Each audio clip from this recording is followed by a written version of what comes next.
예수께서 무리를 보시고 산에 올라가 앉으시니 제자들이 나온지라. 입을 열어 가르쳐 이르시되 심령이 가난한 자는 복이 있나니 천국이 그들의 것이며. 아멘.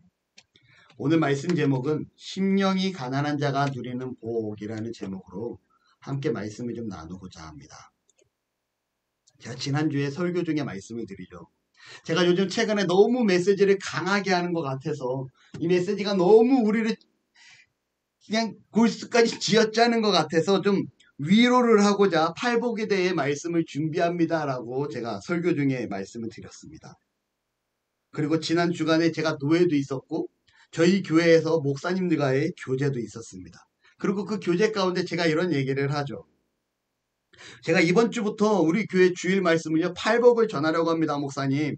그런데 뭔가 붙죠. 그런데 라고 하더니 한 목사님이, 아니 차 목사님, 팔복 말씀이 이게 복을 누린다라는 그 복 가운데 막 복을 막 세상적인 그런 복이 아니야. 이 팔복을 전하는 순간 성도들은 더더욱 하나님 앞에 각성해야 되는 거야. 이런 얘기를 합니다. 그러자 제가 똑같이 얘기해줘. 맞아요. 제가 그런데라고 그랬잖아요. 말씀을 준비하다 보니까 어떻게 보면 우리 성도들한테 위로의 말씀을 좀 전하고 싶어서 위로의 말씀을 준비하다 보니 이 팔복의 말씀이 더더욱 성도로서의 삶을 강조하고 있더라고요. 이 말씀을 준비하다 보니까 또 예전처럼 또 우리는 이러한 삶을 살아야 됩니다 라고 강하게 말을 해야 될 것 같아요 라며 제가 웃으며 얘기를 합니다. 여러분, 주일 예배에 제가 생명을 걸어야 됩니다 라고 얘기하고요. 성경에 11조하라 되어 있으니까 우리는 11조 당연히 해야 됩니다 라고 말씀드리죠. 청지기로서 우리의 모든 것은 하나님의 것입니다 라고 말씀을 드리고요. 우리가 말씀 보고 기도하는 삶이 당연한 그리스도인의 삶입니다 라고 얘기합니다. 믿음 안에서 사는 우리의 삶은 세상과 타협하면 안 되죠 라고 얘기하죠. 그런데 여러분, 하나님께서 허락하신 복을 우리 성도님들이 좀 어떻게든 누리게 하고 싶다는 마음에, 위로하고 싶다라는 그 마음에 팔복을 준비했는데 말씀을 준비하면 준비할수록 저의 무지가 느껴집니다.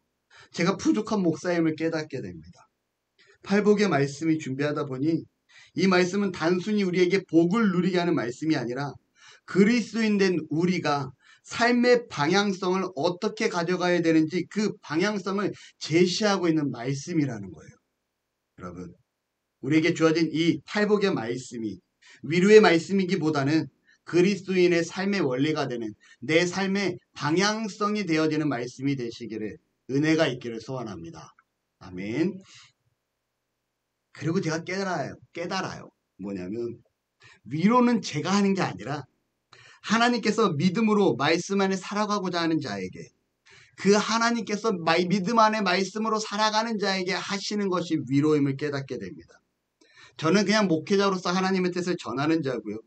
저도 마찬가지고 여러분들도 마찬가지고 하나님의 뜻에 순종하면서 살아갈 때, 그 믿음으로 살아갈 때 하나님께서 위로하시고 하나님께서 복주심을 말씀을 통해서 더더욱 알게 되는 은혜가 있기를 바랍니다.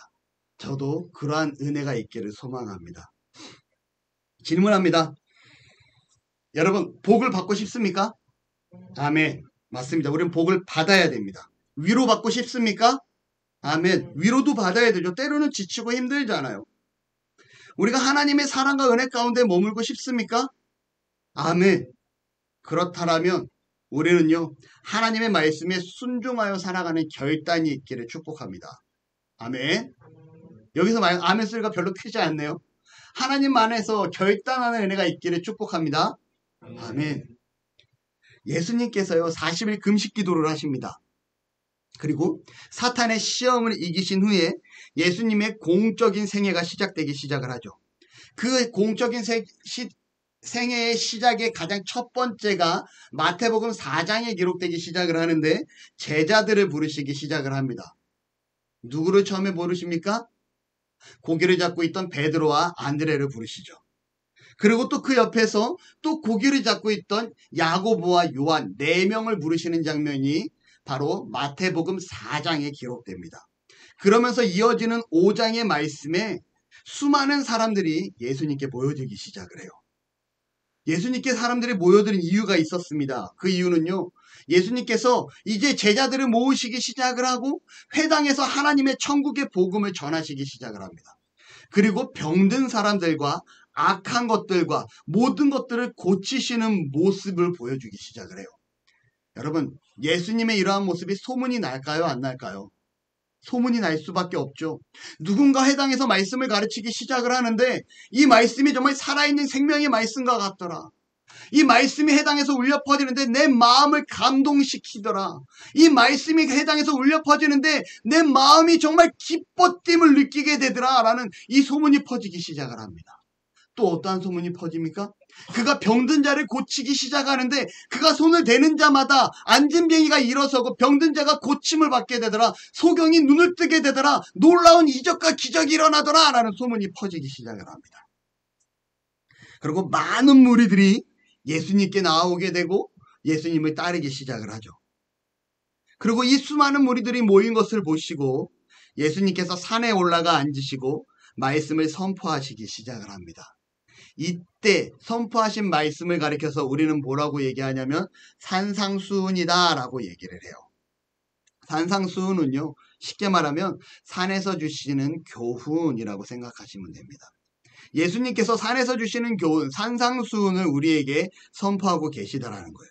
그 중에 그 첫 번째 교훈인 팔복을 말씀하시고요. 그 8가지 복 중에 첫 번째 복인 심령이 가난한 자는 복이 있나니 천국이 그들의 것이미요 라고 오늘 말씀을 통해 우리에게 전해주고 계십니다. 오늘 심령이 가난한 복이란 어떠한 복인지 함께 말씀을 나누고자 하는데요. 우선적으로 한번 이 말씀을 누구에게 하신 말씀인지 한번 보고자 합니다. 수많은 무리와 수많은 제자들 앞에서 예수님께서 가르치고 계신 말씀인데요. 1절에 보니까요. 예수께서 무리를 보시고 산에 올라가 앉으시니 제자들이 나아온지라. 여러분, 여기에 말씀의 대상은요. 예수님께서 택하신 제자들만이 아니라는 겁니다. 지금 여기에 예수님의 제자들, 예수님이 택하신 제자들은 몇 명이 있을까요, 여러분?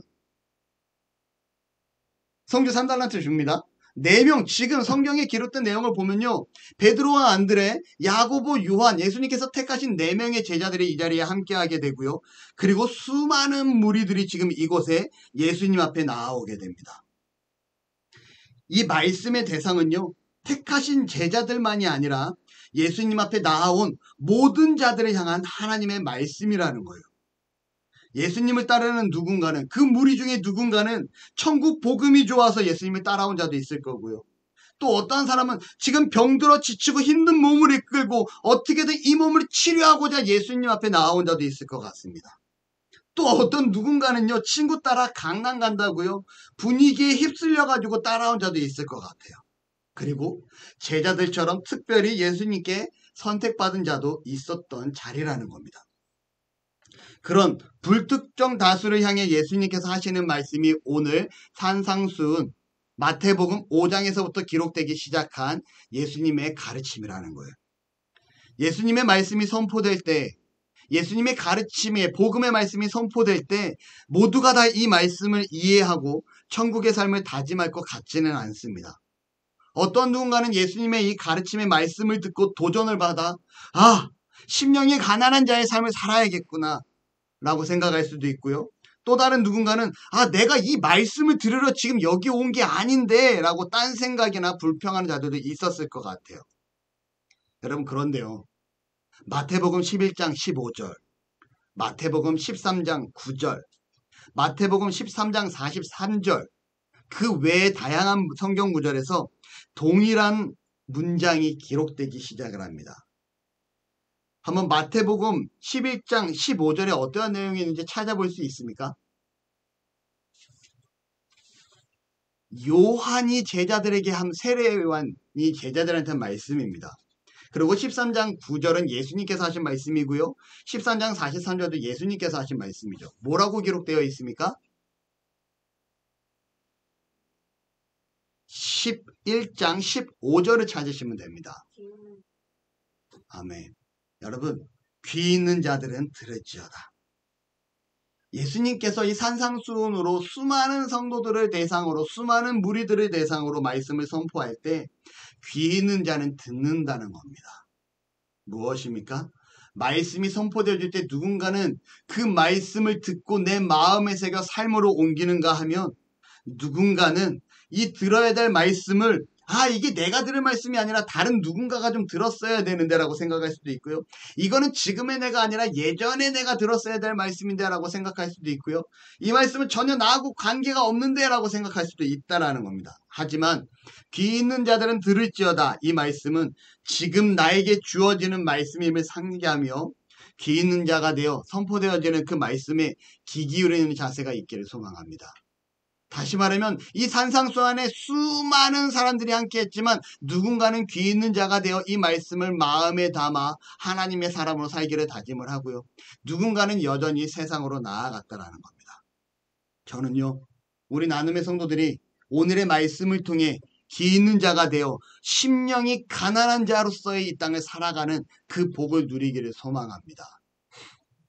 오늘 말씀에 보니까 본문에 예수님께서 말씀하십니다. 심령이 가난한 자는 복이 있다. 여기서 복이 있다라고 기록된 단어는요, 여러분, 복이 있다는 뭐냐? 마카리오이라는 단어입니다. 마카리오이라는 단어는요, 복되도다라는 뜻을 가지고 있다라는 거예요. 여러분, 마카리오이는요, 또 다시 헬라어잖아요. 이걸 히브리어로 옮기게 되면 에제르라는 단어로 바뀌게 됩니다. 동일한 뜻이에요. 마카리오이라는 단어 헬라어를 히브리어로 번역을 하게 되면 에제르인데 이 에제르는요, 복이 있다 혹은 생명이 충만하다라고 기록됩니다. 여러분, 다시 말하면 에제르, 복이 있다, 생명이 충만하다. 심령이 가난한 자는 복이 있나니 심령이 가난한 자는 복이 가득하다라고 얘기하는데요. 맨 밑에 뭐라고 써 있습니까? 에자르가 말하는 복은 세속적인 복이 아니다라고 기록해놨습니다. 여기서 말하는, 성경에서 말하는 이 팔복에서 말하는 복은요, 안타깝게도요, 정말 세상적인 복을 얘기하고 있지 않다라는 거예요. 이 에제르가 구약 성경에 쓰이는데요, 단 한 번도 물질의 축복이나 이 땅에서의 영광이나 혹은 출세 지향적인 단어로 단 한 번도 쓰여지지 않았다라는 겁니다. 이 에제르는요, 세속적인 복을 얘기하고 있지 않다라는 거예요. 우리가 이 땅을 신앙생활합니다. 그리고 이 땅을 신앙생활하는 목적이 세상의 복가 되어 연간지어 생활하는 자들이 많이 있다라는 거예요. 내가 교회를 다님으로 복을 받아야지. 근데 이 복이 하나님 안에서 누리는 복이 아니라, 성경이 말하는 복이 아니라 내 기준의 복이라는 거예요. 내가 돈을 잘 벌고 내 자녀가 잘 되고 내 남편이 잘 되고 내가 건강하여지고 우리 집안이 승승장구하는 거, 우리 사업이 잘 되는 거, 이러한 복을 얘기하고 있다라는 거죠. 여러분, 안타깝지만 그런 분들은요, 잘못 찾아온 겁니다. 교회에서 말하는 복은 세속적인 복이 아니라, 세상에서 잘됨을 말하는 것이 아니라, 정말 정한수 떠놓고 비나이다 비나이다 하면서 우리 아들, 우리 남편, 우리 식구들, 이게 아니라 정말 하나님 앞에 나아가는 것이 복이라는 거예요. 성경에서 말하는 근본적인 복은요, 하나님과의 관계를 말하고 있습니다. 무엇을 말한다고요? 하나님과의 관계. 하나님께서 내게 복을 주셨다라는 표현은요, 하나님과의 관계를 통해 더더욱 우리가 이 땅 가운데 평안히 머물 수 있고요. 불안한 가운데, 고통 가운데, 정말 벌벌 떠는 가운데, 죽음의 위기 가운데 떨고 있는 그 제자들 앞에 예수님께서 나타나십니다. 그리고 뭐라 말씀하셨죠? 평강할지어다. 너희가 평안할지어다 샬롬이라고 말씀하시잖아요. 세상의 그 위기 가운데, 어려운 가운데 하나님과의 관계를 통해 우리가 평안의, 샬롬의 평안을 누리는 것. 그리고 더 나아가 우리가 하나님의 일하신 가운데 선하고 아름다우심으로 우리의 삶을 인도해 가신다라는 그 신뢰하는 믿음, 그리고 그 믿음을 가지고 우리가 이 땅에 나아갈 때 하나님께서 우리를 통하셔 일하시게 된다라는 그러한 은혜, 이것이 바로 하나님이 성경에 기록한 복이라는 겁니다. 그래서 제가 아까 성경이 말하는 것은 누구와의 관계라고요? 하나님과의 관계다라고 말씀을 드립니다. 여러분, 그러면 돈이 많고 능력도 많고 정말 실력이 있는 사람은 복이 아닌 사람인가요? 복을 누리지 못하는 사람일까요? 세상에서 말하는 복은 이들이 세상에서 말하는 복을 가지고 있는 자들이 맞습니다. 그들은요, 돈도 많고요, 권력도 있고요, 능력도 있어요. 세상에서 말하는 복입니다. 그런데 성경은요, 이러한 자들을 가리켜서 뭐라고 얘기하냐면 복될 가능성이 있는 자들이다 라고 얘기합니다. 다시 말하면 내가 주어진 물질을 통해 어렵고 힘든 자를 도울 때, 하나님 나라를 위하여 일을 할 때, 하나님이 기뻐하시는 것에 그것을 사용하게 될 때 우리는 복받은 자로 살아갈 수 있다는 거예요. 내게 주어진 것을 가지고 하나님과의 관계를 위하여 이용하고 활용하게 될 때 우리는 이 땅을 복받은 자로 살아가게 됩니다. 다시 말하면 세상적으로 갖추고 있는 자는 복받을 가능성이 있는 자지 성경적으로는 복받은 자가 아니라는 거예요. 하나님과의 관계를 통하여 이루어질 때야 비로소 무엇이 됩니까? 복받은 자다라고 성경은 얘기합니다. 여러분, 제가 돈이 많거나 하지는 않습니다.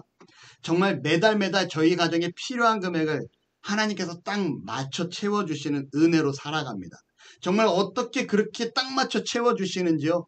어쨌든요, 하나님 좀 더 주시면 안 됩니까?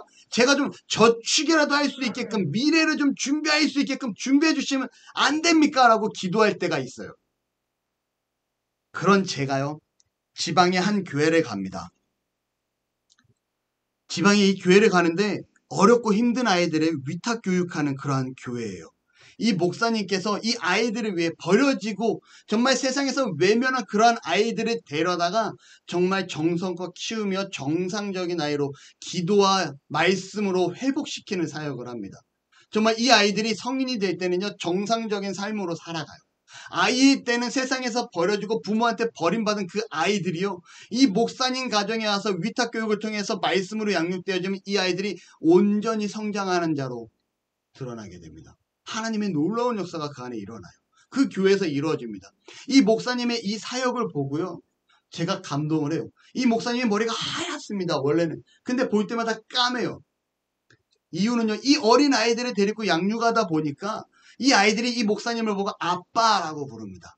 근데 아빠라고 부르는 이 목사님이 머리가 하얀 할아버지면 안 되잖아요.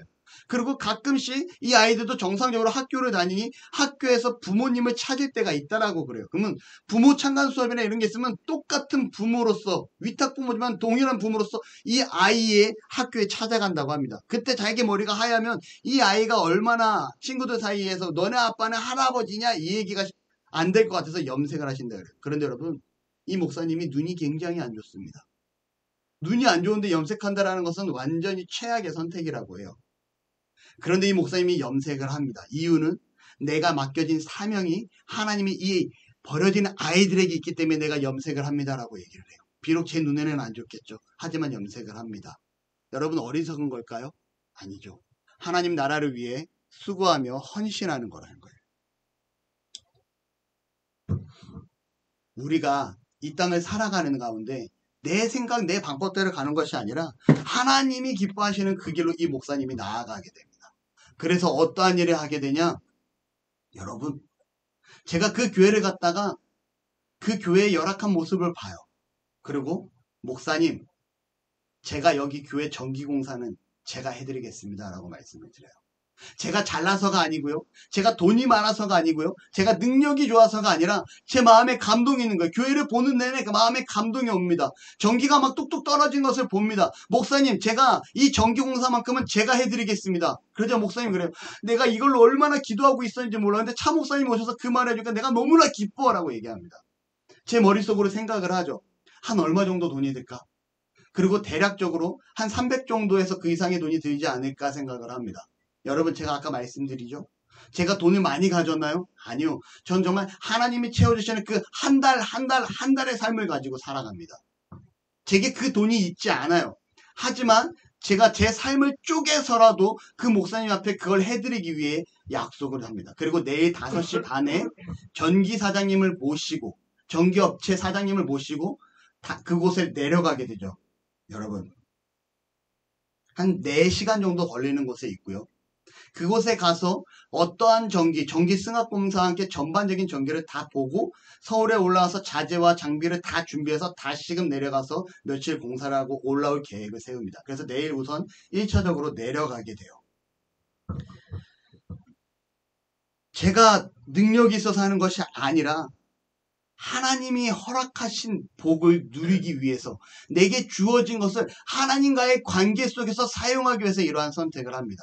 근데 마음 가운데요, 이 돈을 지출하면 아까울 텐데 어떡하지가 아니라, 여러분, 하나님께서 허락하시는 은혜 가운데 내가 순종한다라는 기쁨이 더 크다라는 거예요. 여러분도 함께 동참할 수 있으면, 함께 하고자 하는 마음이 있으시면 동참했으면 좋겠습니다. 다시 본론으로 돌아와서요, 심령이 가난한 자는 이라고 얘기하는데, 이 헬라어 원어를 보게 되니까 이 심령이 가난한 자는 헬라어로 푸토코이트 푸뉴마티라는 단어인 문장으로 구성되어 있습니다. 이 문장은요, 푸뉴마티는 성령을 나타내고요, 성령은 즉 성령 하나님을 나타내죠. 투, 향하여입니다.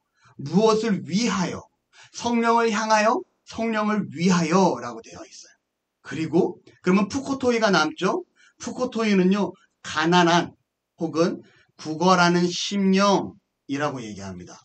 이 문장을, 구결이 아니라 구걸입니다. 이 문장을 이어보면요, 성령을 향하여 구걸하는 심령, 성령을 향하여 가난해하는 이 심령이라고 이해하면 될까요? 다시 말하면 좀 하나님 성령을 향하여 구걸하는, 좀 어떻게 보면 열정입니까? 하나님을 향한 열망, 하나님을 향한 구걸, 하나님을 향한 그 열정으로 바라보면 될까요? 그런데 이것도 구약 성경을 가지고 봐야 됩니다. 이 푸코토이라는 단어를요, 구약 성경으로 보면 아나임이라는 단어로 쓰여지게 돼요. 이 아나임은 가난한 자라는 뜻을 갖고 있습니다. 오늘 성경에 심령이 가난한 자는 이라고 얘기하잖아요. 이 가난한 자라고 읽어야 되는데, 이 가난한 자가 구약 성경에 사용된 용례를 찾아보니까요, 여러분, 이렇게 기록됩니다. 자신을 구원할 능력이 없는 사람. 본인 스스로 해결할 수 있는 능력이 없는 거예요. 부자나 권력가들에 의해서, 경제적인 수탈에 의해서, 사회적인 억압에 의해서 자신의 힘으로는 자신을 절대 구원할 수 없는 그런 능력이 되지 아니하는 사람을 가리켜서 사용하는 단어가 바로 아나임이라는 단어예요. 여러분, 지난주에 우리가 말씀 서두에 신들러 리스트 영화를 말씀드립니다. 그 줄거리 내용 중에 유태인들 스스로 독일의 그 나치 정당에 의해서 벗어날 수 없는 포롱 수용소에 갇히게 됩니다. 그들이 할 수 있는 것이 무엇입니까? 그들이 무엇을 가지고 있습니까? 어떠한 간절함을 가지고 있습니까? 제발 이 포로 수용소에서 벗어나기를, 여기만 벗어나면 내가 살 수 있는데라는, 제발 이 전쟁이 끝나거나 아니면 이 포로 수용소에서 벗어나길 바란다는 그런 간절함을 가지고 있다라는 거죠. 누군가가 구해주기만을 간절히 바라고 있는 자들의 그러한 마음 자세, 이 마음 자세가 바로 아나임이라는 거예요. 누군가 꺼내주지 아니하면 절대 꺼내질 수 없는 상태, 누군가 도와주지 아니하면 절대 이 어둠에서 벗어날 수 없는 상태, 이 상태가 바로 아나임이라는 겁니다. 스스로 해낼 수 없는 상태가 아나임이라는 거예요. 심령이 가난한 자는이라는 이 단어는요, 하나님을 향한 열정과 하나님을 향한 그냥 최선을 말하는 것이 아니라, 정말 하나님께서 우리를 구해주시고 인도해주시고 함께해 주시기를 바라는 간절한 그 가난한 마음이 바로 심령이 가난한 자는 이렇게 가난함이라는 거예요. 하나님을 향한 가난함, 다시 말하면 하나님의 도우심을 간절히 바라는 상태라는 겁니다. 우리들의 삶에 얼마나 하나님의 도움을 바라고 살아가십니까? 우리가 지금 살아가는 이 시대가요, 너무도 혼란스러운 시기예요. 그 어느 때보다도 여당과 야당이 분리되어 극으로 치닫는 시대가 되어집니다. 너무도 아쉽지만 너무나 많은 정보의 홍수 속에서 이 걸러지지 않는 기사들로 인해 누가 옳은 것인지 누가 틀린 것인지 구분할 수가 없어요. 중도의 기사를 찾아볼 수가 없습니다. 이러한 상황에서 우리가 할 수 있는 일이 무엇일까요? 제가 목사니까 우리 교회 성도들을 이끌고 저 광화문에 가서 누가 잘못했다라고 외치고 거기서 찬양하고 기도하고 하는 것이 우리가 해야 할 일일까요? 아니죠. 우리가 해야 할 일은 무엇입니까? 이 가난한 심령을 가지고 하나님, 우리나라의 이러한 과정을 통해, 이러한 진통을 통해 더욱더 선하고 아름다운 국가로 인도하시기를 소망합니다라는 자세로 간절히 기도하며 바라는 것이 심령이 가난한 성도의 국가를 향한 자세라는 거죠. 정치를 떠나서 시대를 봐도 너무나 암울합니다. 심각한 저출산 문제로 대한민국에 미래가 없다라고 전문가들은 얘기하고요. 사회적으로 양극화된 불평등의 시대가 초래되는 것 같은 현 시기이기도 합니다. 너무나 불안하고 걱정이 돼요. 제 아까운 분은요, 너무 좋아합니다. 좋아하는 이유가요, 집을 5억 9천에 샀어요. 아파트를 분양받아서. 근데 이 5억 9천에 산 집이요, 불과 지난달만 해도 13억으로 올랐대요. 그러니까 엄청 오른 거죠. 한 5억 이상 올랐으니까. 근데 한 달 만에 지금 15억에 그 집이 거래되고 있다라고 합니다. 한 달 만에 2억이 올랐대요. 이분이 되게 좋아요. 집값이 막 천정부지로 치솟는다고 즐거워합니다. 재산이 불었으니까 좋아할 수 있죠. 근데 이분이 이런 얘기를 해요. 지금 현 시대에 집값을 떨어뜨리면 대한민국 중산층들이 다 무너진다라는 거예요. 영끌이라고 아시죠? 영혼까지 끌어모아 대출해서 집을 산 사람. 만약에 그런 사람들에게 집값이 떨어지면요, 이 사람들이요, 이 빚을 갚을 수 있는 능력이 사라진다라고 합니다. 그렇게 되면 어떻게 됩니까? 우리나라의 젊은 세대, 어떻게든 영문까지 끌어모아서 집을 산 이 세대들이 무너지는 세대가 된 시대가 되어버렸다는 거예요. 그러니 정부에서 집값을 의도적으로 팍팍팍 낮출 수가 없다라는 거죠. 반면에 서울 경기권에 집 한 채 갖지 못한 저는, 뭐 제주도에 있긴 하지만 집 하나 갖지 못한 저는요, 오히려 더 절망의 시기가 됩니다. 왜냐하면 이렇게 천정부지로 솟구치는 집값 가운데 제가 아파트 한 채 살 수 있는 능력을 갖출 수 없다라는 거죠. 어떻게 보면 사회적으로 양극화된 불평등이 심화되고 있는 과정이기도 합니다. 얼마나 또 이 사회가 치열합니까? 중학교 때는, 고등학교 때는 대학 입시를 위해 치열하게 경쟁하고요. 대학 가서는 취업을 위해서 경쟁하고요. 취직하고 나서는 승진을 위해서 치열하게 경쟁하는 시대입니다. 취업이 아닌 사업을 선택한 사장님들은 어떻습니까? 살아남기 위해서 수단과 방법을 가리지 않죠. 여러분, 사업장을 오픈하고 1년 안에 50%가 사라지고요. 2년 안에 그 나머지 30%가 사라지고요. 2년이 지나면 20%의 사업장만 남아있다고 합니다. 그리고 그 5년 뒤에 보면 10%도 안 되는 사업장만 남아있다라고 얘기를 해요. 다시 말하면 5년 안에 10명 중에 9명은요, 사업에 실패를 합니다. 이 사업에 실패했다는 건 무슨 뜻이에요? 가진 것을 다 날렸다라는 거예요. 여러분, 이렇게 경쟁이 치열하고 정말 혹독한 사회에 우리가 살아가고 있습니다. 그러다 보니 사람들이 마음에 여유가 없어요. 여유가 없다 보니까 마음의 병도 커지게 됩니다. 그러다 보니까 요즘 정신과가 점점점 많이 생기는 모습을 보게 돼요. 그리고 제 주변에도 많은 사람들이 정신병원을 다니는 것을 보게 됩니다. 그런데요, 우리가 심령이 가난한 자가 되어질 때, 하나님과의 관계가 바로 선 자가 되어질 때, 하나님을 찾고 하나님을 의지하는 자가 되어질 때, 우리는 이 모든 문제가 해결되어질 줄로 믿습니다. 나치스트 포로 수용소의 그 포로들처럼, 누군가에 의해서 구원받기 전까지는 답이 없는 그들처럼 우리가 하나님 앞에 정말 살고자 하는 그 간절한 마음을 가지고 하나님을 의지하고 메어 달릴 때, 우리는요, 하나님과의 관계를 통해서 하나님은 우리를 통하여 복 있는 사람이 되게 하여 주신다라는 거예요. 하나님께서 해결하여 주신다라는 겁니다. 하나님께서 마음의 평안을 허락하여 주신다라는 거예요. 어떠한 상황에도 포기하지 않고 하나님을 의지할 때 하나님은 우리에게 복을 허락하여 주십니다. 앞에 말씀드린 것처럼 이 복이 무엇입니까? 하나님과의 관계를 통해서 누릴 수 있게 되는 복이라는 거예요. 세상에서 줄 수 없는 평안, 우리는 그 평안을 누릴 수 있습니다. 보이지 않는 어둠 가운데 있는 이 막막한 가운데 우리는 하나님이라는 이름 하나만으로 저 미래를 기대하며 묵묵히 어둠을 걸어 나아갈 수 있습니다. 선하고 아름다운 길로 인도하시는 하나님이심을 믿기 때문에 그것이 우리에게 복이라는 거죠. 얼마 전에 제가 이러한 말씀을 드립니다. 제가 이제 5년 안에 사업을 접고 목회에 전념하라 합니다 라는 말씀을 드리죠. 저는 그러한 자세로 하나님 앞에 서려고 기도하고 있습니다. 하지만 5년은 제가 세운 계획이지 하나님께서 당장 내일이라고 말씀하시면 전 당장 내일이라도 목회에 전념할 수 있어요.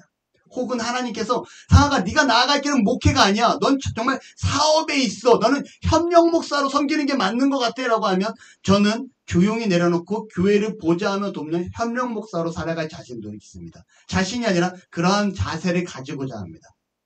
더 나아가선 하나님께서 5년째 되는 해 정말 너는 목회에 전념해. 지금이 그때야 라면 전 그때 목회에 전념하려고 그래요. 그런데 생각해 보니까 여러분 제가 그렇게 고백을 했는데 문제가 있습니다. 제게 빚이 있어요. 이 빚을 갚기 위해서는요. 매월 거의 1,000만 원 가까이 돈이 들어갑니다. 여러분 이걸 갚아내기 위해서 저는 지금도 부단히 열심히 일을 하고 수고를 해요. 그런데 이 빚을 감당하지 못한 채 목회에 시작하게 되면 큰 문제가 발생되죠. 어떤 문제입니까? 성도들한테 이 빚을 책임지라 할 수 없잖아요. 그렇다고 교회에서 주는 그 적은 사례비를 가지고 제가 그 빚을 감당할 수 없는 상황입니다.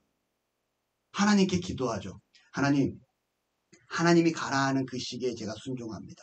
하나님이 서라 하는 그 시기에 제가 목회자로 온전히 나아갑니다. 혹은 하나님이 하라는 대로 나아갑니다. 그런데 그렇게 살기 위해서는 나에게 지금 있는 이 빚이라는 문제가 해결돼야 될 것 같습니다. 하나님 이것만큼은 해결되게 해주세요. 거의 한 달 정도 기도한 것 같아요.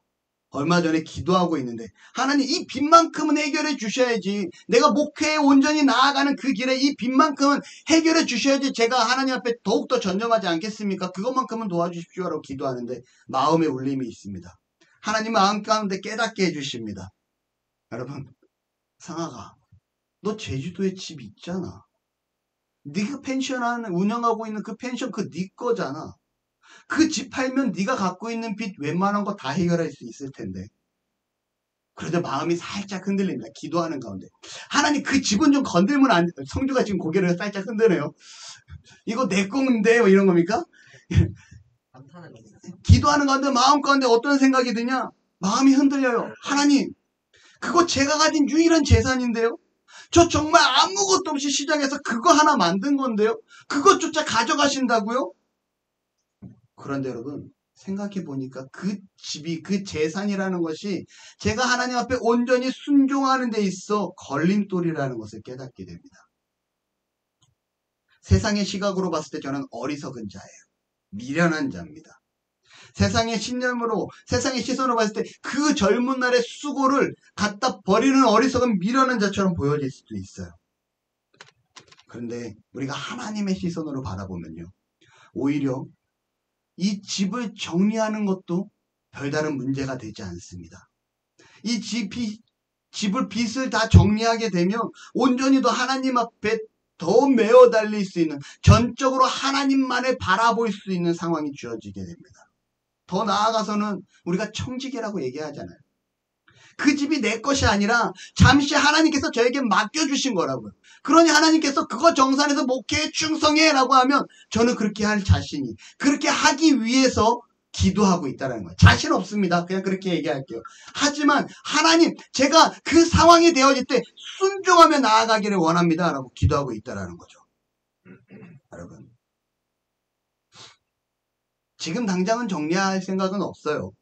왜냐하면 하나님께서 준비시키시고 이제 네가 그 길로 나아가야 되라고 말씀하실 때 나에게 사인을 주실 때 하나님의 그 뜻을 보여주실 때 그 집이 정리되고 나에게 주어진 빚들과 이 모든 것들이 정리되고 나의 사업장이 정리되고 하나님이 원하시는 그 길에 제가 서고자 합니다. 그때 제가 무엇을 하기 위해서 준비합니까? 온전히 순종하기 위해서 지금 무엇을 하고 있다고요? 기도하고 있다고요. 제가 하나님과의 관계를 끊임없이 만들어가고 있다고요. 여러분 심령이 가난하다는 것은 내 것을 버리라는 것이 아니라 하나님을 향한 간절함으로 나아가는 것이 심령이 가난한 자입니다.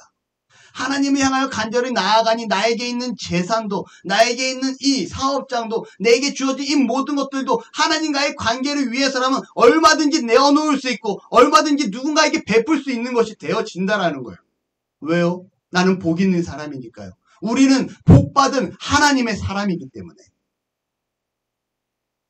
하나님을 향한 간절함이 있다 보니 예배를 드렸는데 또 예배가 그리워집니다. 기도를 했는데 그 기도의 시간이 그리워집니다. 언제나 하나님을 향한 간절함이 내 안에 가득히 넘치게 돼요. 이를 통하여 나의 부족함을 깨닫게 되고요. 내가 할 수 없음을 깨닫게 되고요. 내가 죄인됨을 알게 되고요. 나의 죄악됨을 알게 되고요. 내가 해결할 수 없음을 고백하게 됩니다. 나의 무력함을 알게 될 때 우리가 이제 어떻게 됩니까? 하나님께 나아간다라는 거죠. 하나님, 저는 할 수 없습니다. 하나님이 도와주시지 아니하면 나는 어떤 것도 할 수 없는 존재입니다. 하나님이 붙잡아 주실 때야 비로소 하나님과의 관계를 통하여 우리가 진정한 복을 누릴 수 있는 자입니다. 내가 그러한 복을 누리기를 원합니다라고 고백하게 된다라는 거예요. 여러분, 하나님 없는, 하나님을 향한 간절함이 없는 것으로 나의 것이 채워진다라면 이 모든 것은 하나님과의 관계를 단절시키는 인간적인 것에 불과하다는 것임을 기억하시기 바랍니다. 내게 있는 모든 것들, 지금부터라도 나에게 허락된 이 모든 것들이 하나님을 향한 간절한 가운데 주어져야 된다는 거예요. 다시 얘기합니다. 학생이 공부를 합니다. 경쟁을 위하여 하는 공부가 아니라 하나님의 영광을 위하여 목적을 가지고 그 뜻을 이루기 위하여 열심히 수고하며 공부를 합니다. 대학이 목적이 아닌 거예요. 하나님의 영광이 목적인 겁니다. 직장 생활하는 자들도 내게 주어진 상황에 월급 받기 위하여 하루하루 승진하기 위하여 수고하고 노력하는 것이 아니라 그곳에서 하나님이 원하시는 빛과 소금으로 삶을 드러내기 위하여 그곳에서 수고하는 거라고요.